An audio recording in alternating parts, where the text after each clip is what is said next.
Hi guys, it's Suga and welcome back to another video. Today I'll be doing the in or out book tag. This tag was created by Rick McDonald and I saw it on Rosie's channel and I thought it's very fun because it's picking between A and B. How could be hard, but then I started seeing that she was having troubles with this and I thought, well, I'll try to give it a try. So let's see how bad I am to deciding if these things are in or are out of my books. So the first is reading the last page first. Half in, half out. I don't read the whole last page, I like to read the last sentence. Don't ask me why, it's a thing I got from my mother. We always pick, when you pick a book, read the last sentence of the book. I don't know, sometimes it gives an appeal or something else and I like that last phrase. Sometimes it gives you too much, sometimes it doesn't give you anything. I think it's interesting, I liked it. The second is enemies to lovers. In. I love a good enemies to lovers. I love it. When it's well done, it's not like they are just don't talk to each other. That's not enemies. I like that almost moral crap. I want to rip off your neck, and then they start to discover. Has to be well done. It has not to be something very we hate and then 5 minutes later we are in love. No, it has to be progressive. They have to start to understand each other, becoming more like they trust but they don't know, they are still backs and forth, and then they start to something happen and they are close. That is the thing I like, but I really like enemies to lovers. 3. Dream sequences. I think I never read a book with a dream sequence, like a full dream sequence, and we don't know. Don't give me a book that is all a dream sequence and then people wake up. It's not nothing like that. That is out. I hate it because why do I put me on a journey and then it's always a dream? No, but if it's a part of the book. For example, there is a huge battle and we see like he's in a coma and the coma is like the dream, and maybe we don't know that, or we think it's before the battle and something happened and it's like a dream. That I would like, but a full book as a dream sequence and then in the end he wakes up and everything is different. No, I don't like that. 4th, love triangles. I'm not a huge fan of that. Maybe it's an out. I think it's overdone. Like some people say, it's not really a triangle because only it's like 2 people for one. But even when it's a true triangle, I think it's too messy and it's like, oh, I'm between 2 people. I don't know. I think sometimes it's not interesting. I like when 2 people fight over one, but when one is in size, I think it's like, we already know, okay? It's not gonna be like a hard choice. 5. Cracked spines. I don't mind. I have a lot of books that have cracked spines. If I could avoid it, I would, but let's be real. My Sanderson books are huge and it's the UK print, so it's very binding and you have to crack to open. My Lore edition is also trying to crack a little bit, although I try not to crack, but it will be easier if I crack it than I read it. I don't mind. Yeah, I will be not cracking like in purpose if I could save it, but if it cracks, yeah, I don't mind. 6. Back to my small town. Well, in romance it's very used when some people get to the big city and then they come back after a breakup or something and they reconnect with the childhood. I think I like that setting because usually the people are very much like up nose and I'm from Hollywood, I'm from Los Angeles, I don't ride a horse, and then they can reconnect. I like that. Now on a thriller, well, in a thriller I actually liked it because when someone is accused and they come back, or they come back to the scene of the murder of her child and she wants to discover something, yeah, I liked it. 7. Monsters are regular people. For example, Twilight, House of Night. I don't mind. Yeah, I don't mind. I think it's a very interesting trope and a very interesting scenario. It was a little bit overdone, but now I think it can work in a different ways. There are always new ways to do it, and I think it's very interesting to discover that there is an illusion of people and how maybe they discover the monster is not as monster as we think. Yeah, I really like that. 8. No paragraph breaks. Yeah, don't mind. It's like, okay, can be, cannot be. It's not like a thing that will be very bad and very like, oh, why didn't I have a paragraph break? Not something that will bother me. If it has, usually prefer everything close, unless it's like a different perspective or a different people or it has passed some time. But if it's like the same action, I'll prefer all packed. But if it has, I won't mind. 9. Multi-generation sagas. I mean, I love that. I love when a book jumps on the generations. I like the different perspectives. I like the different times. I like the different timelines. I liked it. I don't know. I think I like being stuck in different periods of time. I like to be introduced to different ideas, to different concepts, to different mindsets, to different environments. I really like that. It depends on the fantasy I'm not in, because what would you do that? But on a romance, for example, the House of Spirits, I really like it. I mean, 10. Rereading. Yes, I not reread a lot, but I reread the Selection series and the Vampire Academy. I really liked it. When I'm craving for something that is my known that I liked it and I need some like a boost of energy, yeah, definitely I am in. Artificial intelligence. I don't know. I think it's interesting to see if we back to older sci-fi with intelligent artificial intelligence and we see how we progress till now and what it could be in the future. I think that is very interesting for me.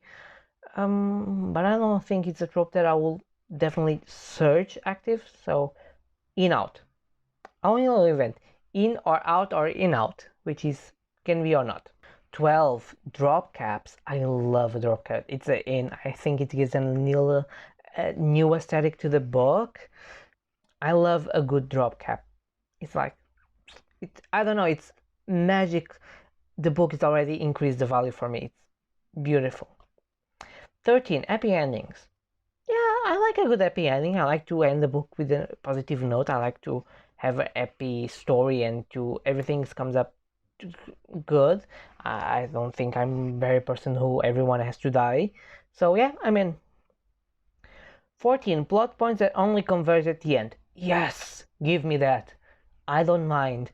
I think for me, because I could question myself like, but that is not, it's not making sense. And then in the end, when it converge, you're like, wow, it makes sense. And when it makes sense and you start dotting the points, it will be like, yes, please give me more. So it's in for me.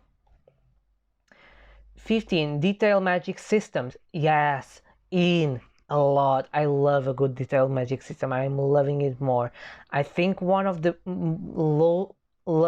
less used magic systems is when you present a witch, you don't detail a magic system. I complain that a lot already, but I will still complaining until someone makes a book about witches with a detailed magic system with rules and everything makes sense, and it's not just they are just witches that just do magic. Explain me more. So definitely in.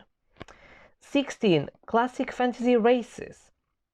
Yeah, I don't mind. I like Rosie said, they are classic for a reason, and I like them. I like the dwarf, I like the elf, I like the human, I like the vampire. You know, those classics. They are classics for a reason, and I think you can always change in a way. You can always make them different. You can also change their personalities in something that will be still unique to these days and still remain classic. So I definitely like it. 17. Unreliable narrators. Yes, I mean, I liked it. I really like an unreliable narrator. to the point when you discover he's unreliable, you start to question everything he said before, and then you start learning the truth. I like it, especially on thrillers. It's so good. I like it.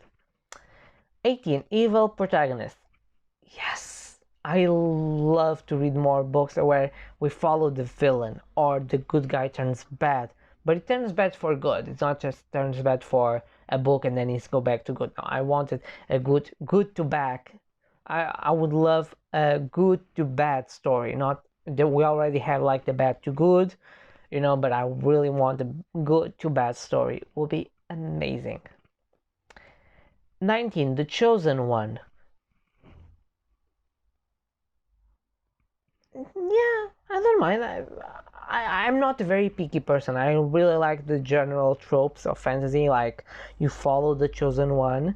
I think it eliminates a lot of the tension of knowing who is gonna save the world, but it can also be used as, since he's the chosen one, he snaps and has a new power, and that bothers me. But when it's a good chosen one that he has to train and is more or less like the others, I liked it. 20. When the protagonist dies. In out. Sometimes I like it, sometimes I don't like it. Depends on the protagonist, depends on the story. I don't know. I think it depends. I think it's book to book. It's not a thing that I will put in all of the books that I've read because I like some characters and I want them to live.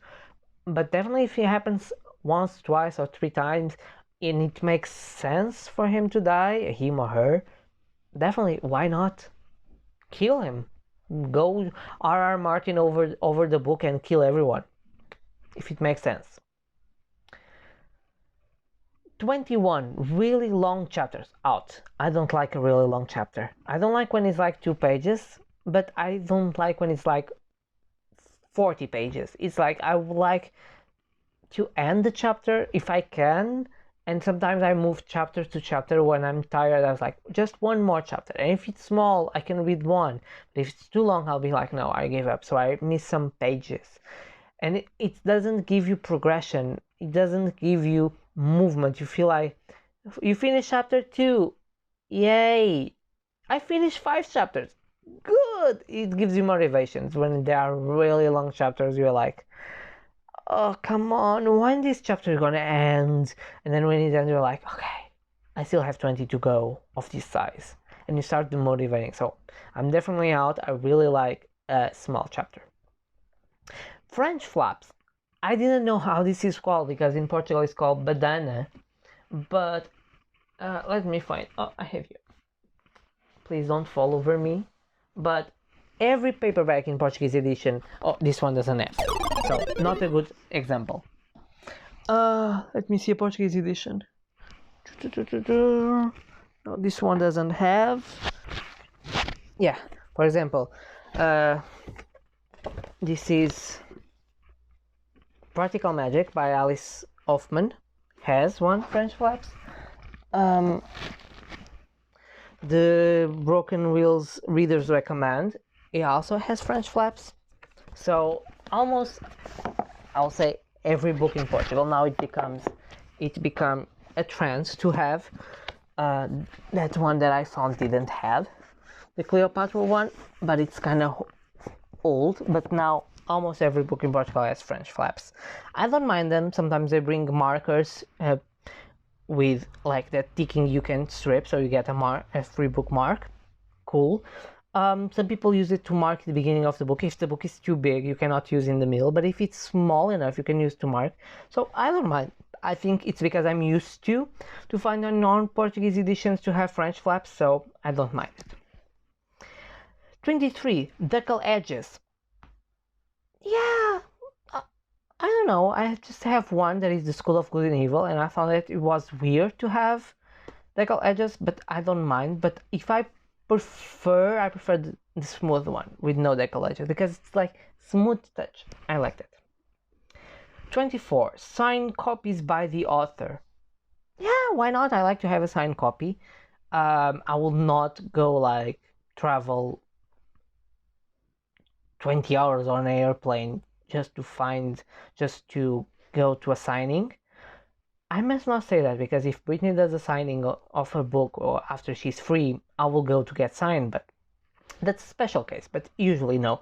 But for example, the new Jodi Picoult book that comes out in November, it was on Waterstones, hardback, half the price, like £8 and something, so more or less €10 and $10, signed. So why not get a signed hardback by the author?